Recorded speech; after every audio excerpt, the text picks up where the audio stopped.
त्यानंतर अतिशय चुरशीचा असणारा जो जिल्हा परिषद मतदारसंघ म्हणजे शिंगणापूर मतदारसंघ, हाय व्होल्टेज असणारा हा मतदारसंघ करवीर तालुक्यातला म्हणून या मतदारसंघाकडे वारंवार बघितलं जातं. अमर पाटील यांनी काँग्रेसकडून या मतदारसंघावरती कायमस्वरूपी आपलं एक वर्चस्व ठेवलेलं आहे. रसिका अमर पाटील यांच्या विरोधात बघायला गेलं तर आता प्रियांका राजेंद्र दिवसे या शिवसेनाकडून आलेल्या आहेत आणि ह्यातच ही लढत बघायला गेली तर ही या दोघातच होईल अशा पद्धतीने आहे. मात्र लढत जर का बघितली तर तिरंगी झालेली आहे. भारतीय जनता पार्टीकडून रचना पाटील देखील या लढतीमध्ये उतरलेल्या आहेत. कशा पद्धतीने या लढतीकडे आपण बघता? प्रचाराचे आपण ज्या वेळेला प्रचार सुरू होता, प्रचाराचा वेग ज्या वेळेला शेवटच्या टप्प्यात आला होता, त्या प्रचारामध्ये शिवसेना आणि काँग्रेस यांचाच प्रचारावर जोर आपल्याला बघायला मिळाला. यामध्ये शिवसेना शिंदे गटाचे जे उमेदवार आहेत, राजेंद्र दिवसे यांच्या पत्नी प्रियांका दिवसे यांच्या नागदेववाडी हे त्यांचं जरी गाव मानलं जात असलं तरी शिंगणापूर असेल, नागदेववाडी असेल आणि या भागामध्ये त्यांनी गेल्या 5 वर्षांपासून जिल्हा परिषद निवडणूक लढवण्याच्या दृष्टीनं अनेक विकास कामं त्यांनी केली आहेत. विकास कामं करत असताना त्यांनी विरोधक देखील बघितला नव्हता. सर्वसामान्य तळागाळातील एक कार्यकर्ता अशी त्यांची ओळख निर्माण झाली होती आणि या संपूर्ण कार्याचा आढावा घेऊन त्यांना शिवसेना पक्षाकडून उमेदवारी मिळालेली आहे. आणि दुसरा उमेदवार जर बघितलं तर रसिका अमर पाटील या ग्रामपंचायतीच्या विद्यमान सरपंच म्हणून त्यांनी काम पाहिलेलं आहे. त्याचबरोबर अमर पाटील यांनी देखील विविध पदं अशी भूषवलेली आहेत आणि आमदार सतीश पाटील यांचे अगदी जवळचे कार्यकर्ते म्हणून त्यांना बघितलं जातं.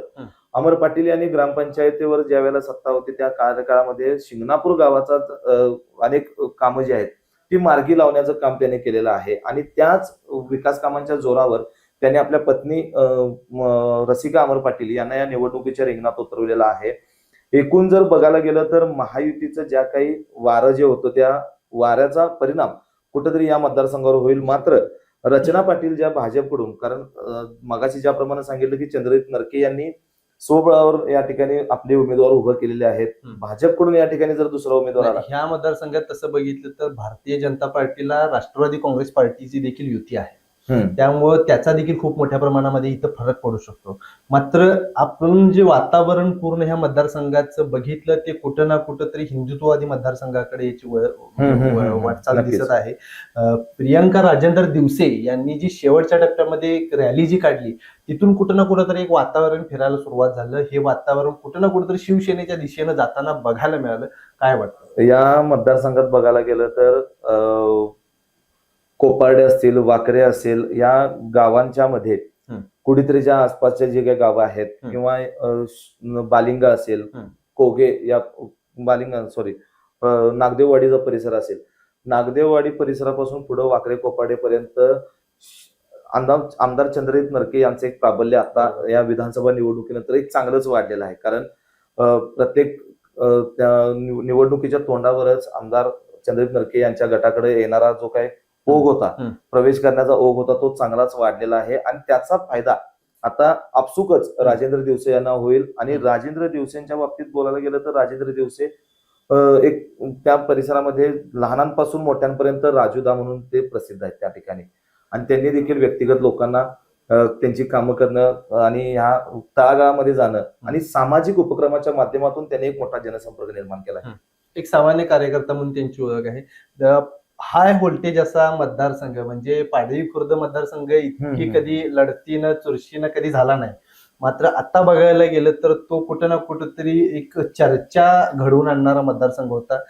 लोकांच्यात बघायला गेलं तर पाडळीमध्ये कशा पद्धतीने लढता येईल, इथं नेमकं कोण येऊ शकतं, अशा पद्धतीची झालेली ही लढत तिरंगी या लढतीमध्ये कशा पद्धतीने बघायला गेले तर डॉक्टर के एन पाटील काँग्रेसकडून ज्यांना शेवटच्या टप्प्यात उमेदवारी देण्यात आली, भारतीय जनता पार्टीचे असणारे हे पदाधिकारी शेवटच्या टप्प्यात काँग्रेसकडे गेले, तिथून उमेदवारी घेतली आणि त्यांनी बघायला गेलं तर चांगलं वातावरण तिथे निर्माण करून घेतलं.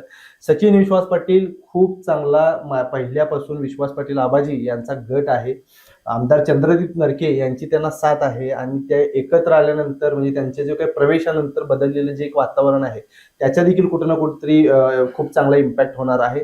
आणि राजेंद्र उर्फ पिंटू सूर्यवंशी यांनी देखील या पंचायत समितीवरती चांगलं काम केलं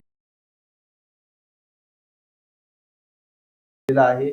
जनमानसामध्ये त्यांचं एक नाव आहे आणि ह्या नावासोबतच राहुल पाटील यांची त्यांना साथ लागलेली आहे. राष्ट्रवादी अजित पवार गटाची साथ लाभलेली आहे. पण ह्या तिन्ही जे काही उमेदवार आहेत हे तिन्ही उमेदवार एकामेकास तोडीस तोड असणारे नक्कीच. उमेदवार असतील. तरी ह्या लढतीकडे बघताना तुम्ही कशा पद्धतीने बघताय, काय नेमकं होऊ शकते या लढतीमध्ये? आजपर्यंत अनेक निवडणुका झाल्या, तर आतापर्यंत इतक्या मोठ्या प्रमाणात प्रचार करण्याची वेळ कधी उमेदवार या ठिकाणी आलेली नव्हती.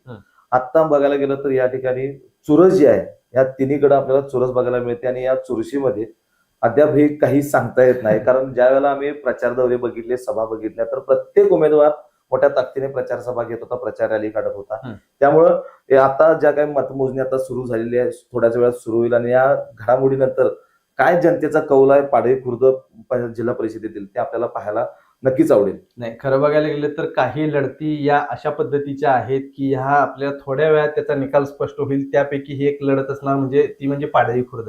कारण आपण कुठल्याही पद्धतीचं इथं प्रेडिक्शन लावू शकत नाही की नेमकं कशा पद्धतीने झालेलं आहे. शेवटच्या टप्प्यामध्ये या मतदारसंघामध्ये आर्थिक जो काही वापर जो झालेला आहे तो खूप मोठ्या प्रमाणावरती झालेला आहे. ह्या देखील गोष्टी कुठं ना कुठं तरी खूप कारणीभूत ठरणार आहेत. आपण ऑन कॅमेरा अशा पद्धतीने ह्या गोष्टी बोलू शकत नाही, मात्र ह्या गोष्टी इम्पॅक्टेबल राहणार आहेत.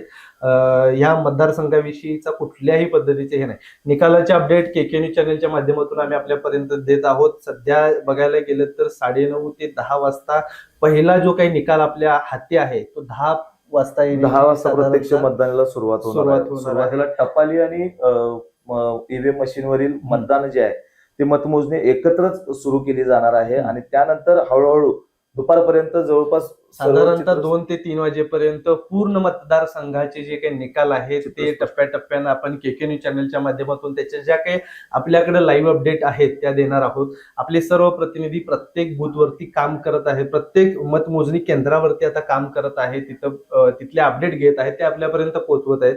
मात्र अद्याप देखील कोणत्याही पद्धतीचा आपल्या हाती निकाल नसल्यामुळं आपण अजून ते अपडेट देत नाही.